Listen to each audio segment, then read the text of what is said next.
First of all, great use of music throughout the film. Really enjoyed it. For the Skywalker team, where did the sound effects come from? Did you get anything from production? All the snow whooshing, the clamps, anything like that? There was quite a bit of production from the helmet cam mics, but you have to imagine these guys are going really fast, for one thing. So it's like sticking your head out of the window of a car on the freeway.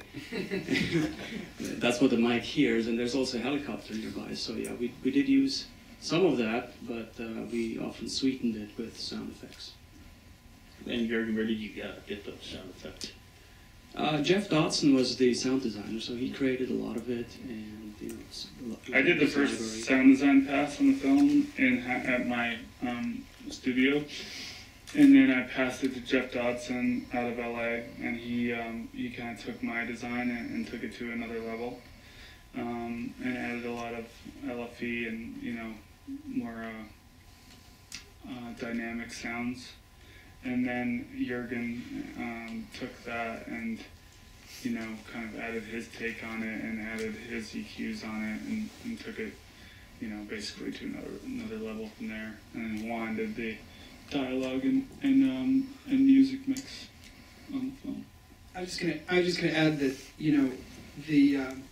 the use of sound design is extremely minimalistic, even in a film that is as big as this, and that's really due to Curt's vision. That you want to have something that sounds extraordinarily emotional, but still realistic, so that if you see a shot that's 100 feet away, you're not going to hear what the snowboard sounds like. So it'll take you out of that emotional moment if it's too loud. So Curt was painstakingly going through effects with us and making sure that everything sat just in the right spot. Detrimental. It's my new word. I'm going to make it nice. He was detrimental. Okay, yes. Let's just say mental. So earlier on, somebody said that this movie was going to be a mobile experience as well. So phone, iPad, whatever, tablet. How are you? I mean, it's a big movie, right? There's beautiful footage. We have 7:1. How are you going to take that, the size of the movie, and what sort of creative decisions are you making so that it plays well on a device like this, or if it plays well on a tablet, or it plays well on a PC or whatever? I think it's a good question actually for the Dolby guys, because they're actually helping us. Not only the Dolby guys, but also the colorists as well. Well, I can just talk about the sound maybe a little bit. So part of my role was the mastering for the Blu-ray, the DVD, the iTunes download, the material that went off on the DCPs for the roadshow, all on the same day. It was a big day. And if you have an extremely high quality source, which is what we started with, it's actually pretty easy to make sure that all the deliverables sound beautiful when they're rendered, no matter if it's in stereo or for this particular show. A lot of times it's in 7:1 in a very large auditorium with a huge PA system. Sometimes that is shrunk down in channels to maybe 3.1. So there'll be left, center, right, and just a sub in a really big hall, like a rock concert. So we had to make sure that everything folded down really nicely. And again, it was a pretty painstaking process. We made sure that everything sounded really good. And I think when you see it on broadcast too, we prepared all the material for broadcast. And it's going to sound high quality no matter where you listen to it. And because we used a Dolby Surround ProLogic 2 encoding on the stereo masters, if that hits any kind of Dolby decoder, it will pop back into surround sound, whether it's on a laptop or a cell phone or whatever. I don't know about the color profiles. I mean, the color profiles, like if you're, and this is just interesting to me as well. It's just, everything really just translated well naturally over to the iPad, and I don't know if that was the encoding, but I mean, everything seemed to work really well. And obviously, you shrink something down from a larger format to a smaller format, it's just going to look sharper. But nothing's going to beat the you know, the theatrical experience, but, you know, especially like the iPad is just such a cool experience for the film with a good set of headphones. It's, you know, I mean, audio seems to make up a lot of the difference for me in the smaller format viewing genre. Like, what do you think from your side? Well, just to dovetail off what John was saying, you know, it really starts with, you know, the quality of the end product, what we finished with. Well, even before that, you know, what we acquire on.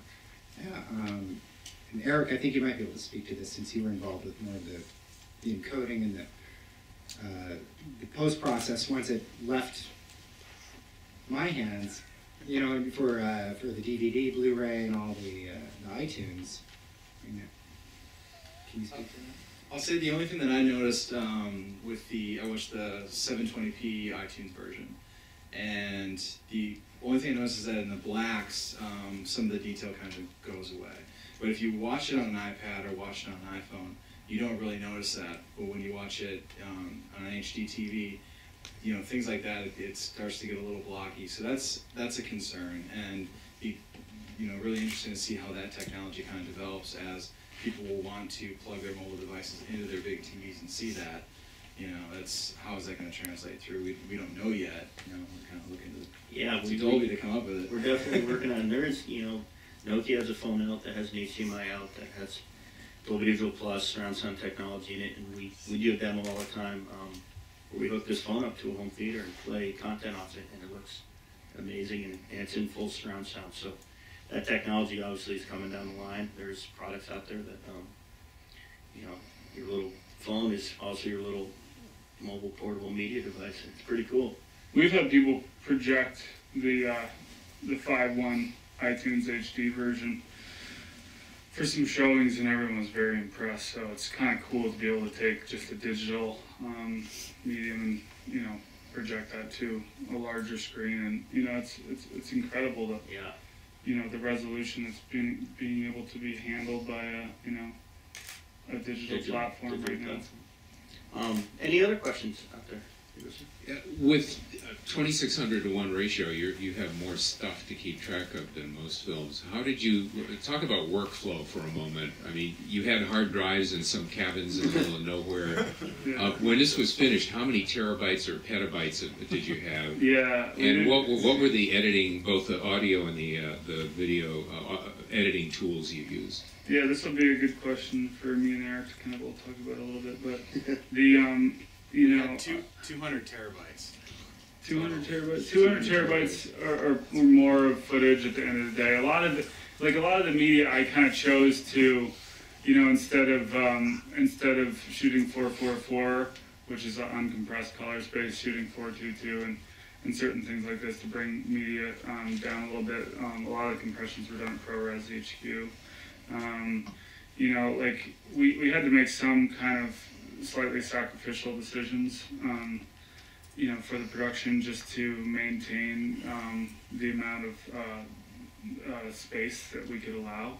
But we would typically, you know, shoot a day, and we'd have a couple media managers just logging and capturing and downloading in the field, and we try to come home with everything somewhat organized, you know, and that worked. But the biggest thing, you know, the biggest challenge probably was, there's two really large challenges, was like, how do we build enough, you know, how do we build our server big enough and you know, able to keep the functionality of the server and not have Eric's head explode, as well as, you know, how could I come to the plate with only 3 months of post to tackle the project that was somewhat documentary based.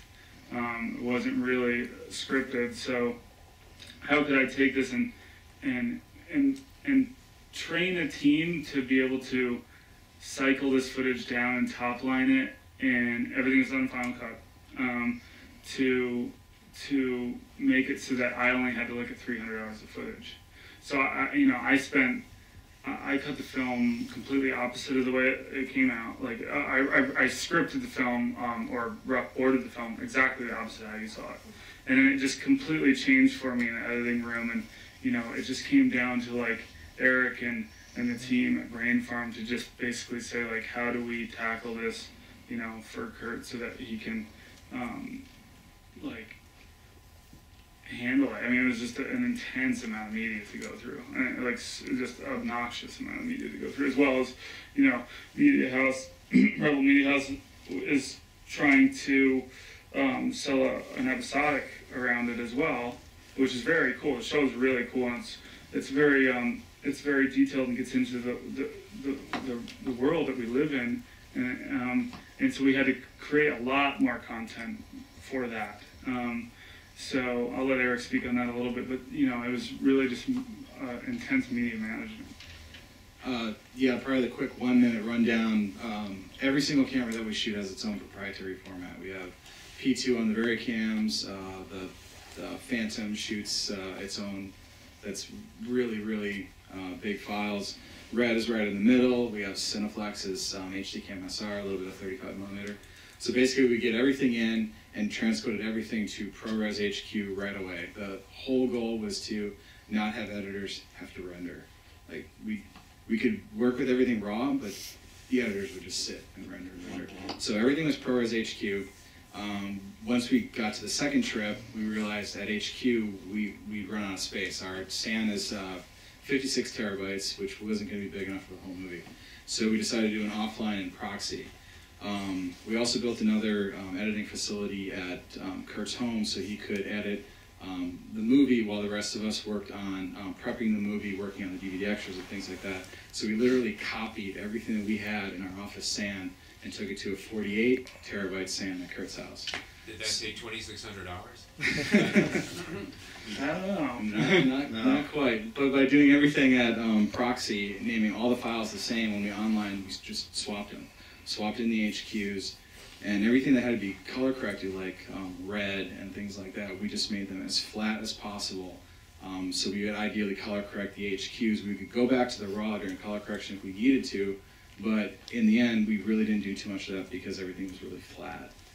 So that kind of made the color pipeline a little bit easier. So people talk about, oh yeah, you can use Red Cine, you know, to do this and that. You have all that freedom, but that freedom takes so much time, and we didn't have time. Freedom comes at a cost. Yeah. What did you grade on? Freedom isn't free for folks like you and me. I think we had a question of what did you guys grade on? So did someone deal with that? Yeah, very quickly. We graded on a DaVinci 2K Plus. And yeah, these guys did a great job for making it super easy for me.